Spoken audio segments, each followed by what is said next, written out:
سخط جماهيري كبير في الشارع الرياضي اليمني واستياء واسع على منصات التواصل الاجتماعي في واقعة تبادل واقي الساق التي أشعلت السوشيال ميديا بمنصاتها المختلفة، حيث أثارت لقطة تبادل لاعبي منتخبنا الوطني لواقي الساق خلال مباراتها الأولى أمام نظيره السعودي يوم الجمعة الماضي في بطولة كأس خليجي 25 بمدينة البصرة العراقية.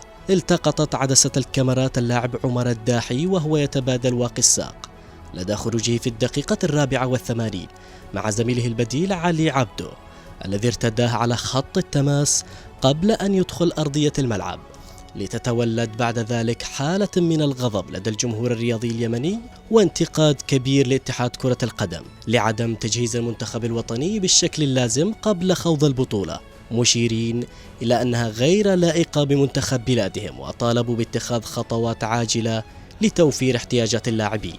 يأتي بعد ذلك تبرير حول هذه الواقعة على لسان مدير المنتخب الوطني الكابتن جمال الخوربي. يعني أصبح الموضوع هو ممل، لكن موضوع يعني سخيف، بس أنا مش عارف كيف الناس هذه بتفكر. يعني إنه الشيء واضح، يعني في التلفزيون لاعب داخل ولابس كسارة، زميله خرج قال له اعطيني الكسارة حقك، هي أصغر من اللي معه، هذا أعطاه له حق الصغيرة واللي خارج أخذ حق زميله وخرج بها. يعني لكن إنك توقف اللقطة عند إنه ما توضحش اللي خارج ياخذ الكسارة الثانية وتقول إنه هذا بسبب إنه ما فيش معه أدوات، هذا كلام يعني ممل وسخيف جدا.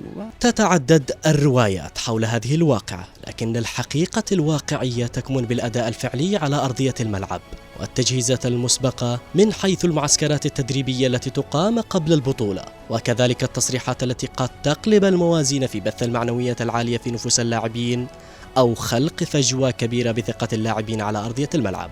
الجدير بالذكر أن منتخبنا الوطني استهل مشواره في هذا اللقاء بالخسارة أمام نظيره السعودي بهدفين دون رد في المباراة التي جمعتهما في ملعب جذع النخلة بمدينة البصرة العراقية. محمد الراعي لبرنامج أهل الرياضة، اليمن اليوم.